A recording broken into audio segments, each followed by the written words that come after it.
Hey guys, how's it going? All right, so last time we met, we graphed quadratic functions in standard form, and this time we're going to graph quadratic functions in Vertex or Intercept form, okay? Graphing quadratic functions in Vertex or Intercept form. So the very first form I have is Vertex form, so go ahead and copy that down. If you need to pause it, that's fine. Here we go. There are a few things you need to be aware of. There's an A. Well, you've seen the Y before, you've seen the X before. Here's the H. This guy represents the horizontal shift. And here's the K. This guy represents the vertical shift, all right? And this is basically what you need to know. You need to know just three things, all right? So the first thing is the axis, okay, the axis of symmetry. And that's always going to be, the axis is x equals h. Okay. Now it says negative h right there, so we'll have to talk about that in a sec, okay? All right. Let's see. 2. The next thing you need is the vertex. And the vertex is h comma k. And the last thing you need is you need to know that A tells us up or down. Okay, and we'll get back to that in a sec. Okay? All right, so these are the main things. You need to know what the axis of symmetry is. Well, it's x equals h. We'll talk about that. The vertex is always going to be h comma k. And A, that's this guy, A, tells us whether the parabola goes up or down. Remember, this is a quadratic function, so we will be graphing a parabola. All right, so let's try an example. Here we go. I have one for you all set, ready to go. This is my vertex form. I have y equals negative 2 times x plus 4 squared plus 3. Okay, so go ahead and copy that down. All right, here we go. The very first thing we need is the axis. All right, and it says, remember, the axis is x equals h, right? Well, here's the funny thing. This says x minus h. So watch this. If it said y equals 10 times x minus 4 squared plus k, well, then your h would be 4 because it says minus 4. So h is 4.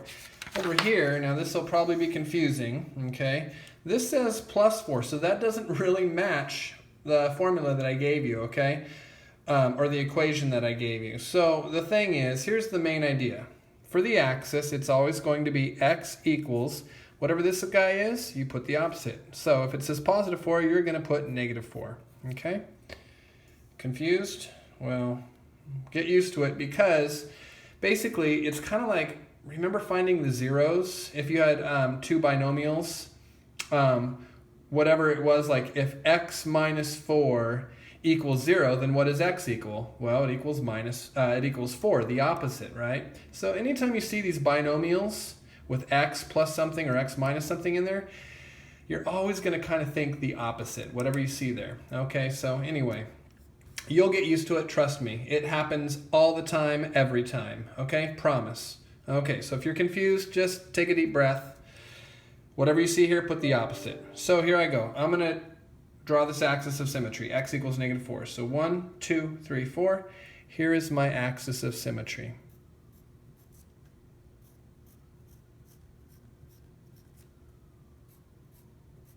All right, there's my axis of symmetry. X equals negative 4. The next thing we need to do is the vertex. All right, and keep in mind the vertex, look over here again, the vertex is h comma k. Remember that h is always the opposite and k is always going to be just the k because it's plus k. You guys want to hear a funny thing? I don't know if this will make you laugh or it's serious. I think of it all the time. I honestly have to say it all the time. I always say h opposite, k keep it the same. H opposite, k keep it the same. I'll say it one last time. Ready? H opposite, k keep it the same. All right, so watch this. My vertex is h opposite, so that's going to be negative 4. K, keep it the same. So that's positive 3. All right, if you like that, good. If you don't, well, whatever. I can't please everybody. I still love you, though.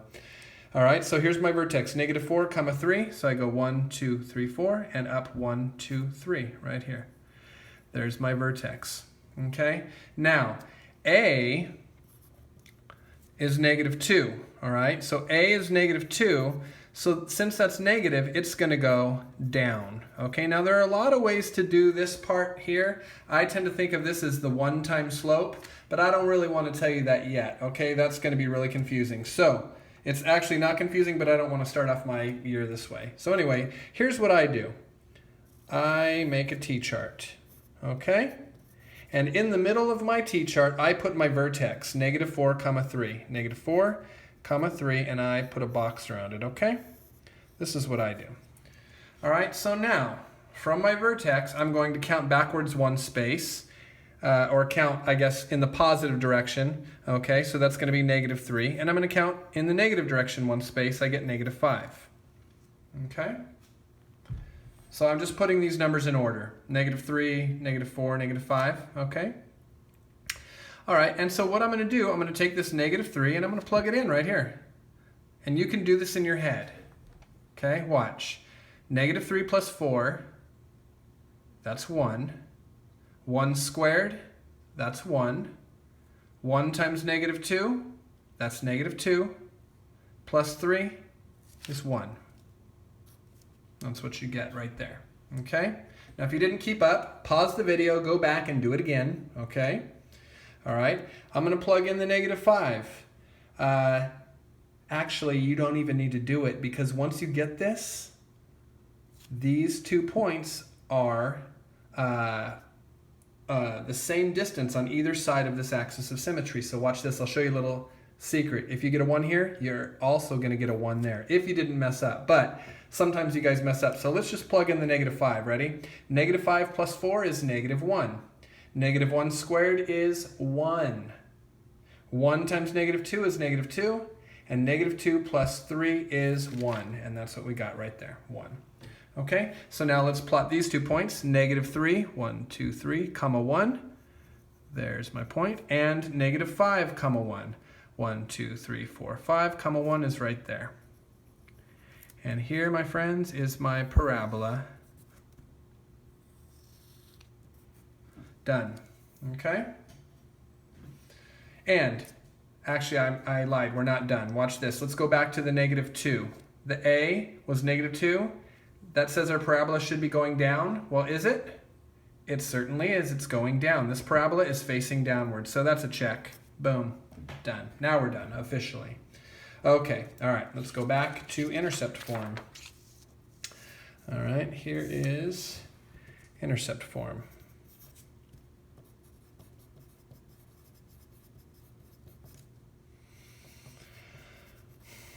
And that's going to be y equals a times x minus p times x minus q. Okay. Now it's called intercept form because this gives you the intercepts, the x-intercepts. Okay. This equation, when it's written this way, gives you the x-intercepts, which is really handy. Okay. So, the first thing we need to know are the x-intercepts. All right. And that's going to be p, comma 0 and q, comma 0. Now, if you notice up here, it says negative p and negative q. So these guys are going to be the opposite again. Like I told you, anytime you look inside of these binomials, whatever you have there, you're going to choose the opposite to work with. That's just how it goes, okay? Don't start saying popposite, quopposite. That's just kind of weird. Let's stick with the h-opposite, k, keep it the same. That's golden. Popposite, quopposite, whatever, if you want to. It's just kind of funky. All right, so here we go. Number 2, we need the axis. All right, and that's going to be halfway between P and Q. All right, and how do we get halfway between P and Q? Well, we take the average, right? Well, watch. What's halfway between 5 and 7? You could figure it out in your head. It's 6, right? Well, check it out. If we take 5 and 7 and want the average, what do? You add them together, then divide by 2. 5 plus 7 is 12. Divide by 2 is 6. There you go. So what we're going to do to get the axis of symmetry, it's going to be x equals P plus Q divided by 2. Okay? All right. Next thing on our agenda, number 3, we want the vertex. All right, and that's going to be whatever x is, that's P plus Q divided by 2, comma, and that's going to be y when you plug it in. Okay, and finally, number 4, the A tells us up or down, and that's going to be your check. Okay? All right, so here we go. Are you ready? Here's my intercept form. Now, I just happened to make this bonkers, okay? Notice this fraction right here? You're going to hate me. And we've already been going for a long time. So here we go. I have, first thing we need is my x-intercepts. And that's going to be P, which is the opposite of that, so -1, 0, and Q, which is the opposite of that, so 4, 0. All right, so -1, 0, that's right here. And 4, 0 is 1, 2, 3, 4 right here. Those are my x-intercepts. That's where my parabola is going to intercept with the x-axis, okay? All right, let's do the axis. That's P plus Q over 2, right? P plus Q over 2, see that? P plus Q over 2, that's going to be my axis. So x equals, well, P is -1, okay, and Q is 4, so -1 plus 4 divided by 2, and you get, -1 plus 4 is, what is that, 3 divided by 2, oh boy. Yeah, 3 divided by 2. I told you you're going to hate me for this. So there's my axis of symmetry. X equals 3 over 2. That is 1.5, isn't it? So here we go. 1.5 right there. That is where my axis of symmetry is going to be. Right in between there. Don't you love me? I know. Okay. But it's good that I'm giving you the messed up examples because your homework is going to do that too. Yay! All right, here we go, vertex. Now you're really going to love me. Here we go. To get the vertex, remember we just need to plug that in, right? Remember the vertex? It says here you plug that in for your x and that'll give you the y. So here we go. We're going to start off with my equation, okay?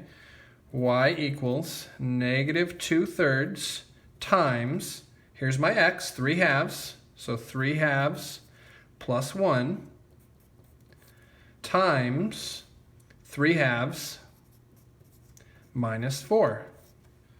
Okay? All right, now if you want to work this out, that's cool. You can, here, I'll do it for you. Watch this. Y equals -2/3 times, well, 3/2 plus 2/2, right? 1 is 2/2. That gives me 5/2. All right, times, I'll give you a hint. This one's always going to be the opposite of that guy. This is going to be -5/2, but I'll show you. 3/2 minus 8/2. Isn't 4 8/2? So 3 minus 8 is -5/2. Okay, and again, if I'm going too fast, pause the video. Don't panic or email me. All right, so y is going to be -2 times 5 is 10 times -5 is +50. Okay, so we get 50 over 3 times 2 is 6 times 2 is 12. This reduces to 25 over 6. So my vertex is going to be 3/2, remember your x, 3/2, comma, 25 over 6. Okay, again, if this is stressing you out, it's only because you've never done it before, okay? So there's your intercept form. Let's plot this. 3/2, well, it's on this axis. We already drew it, so go to that axis. Then it says go up 25 over 6. Well, 6 goes into 25 4 times with 1 left over. So we have 4 and 1, 6. So go up 1, 2, 3, 4, and just a teeny tiny bit. There's your 1/6 right there.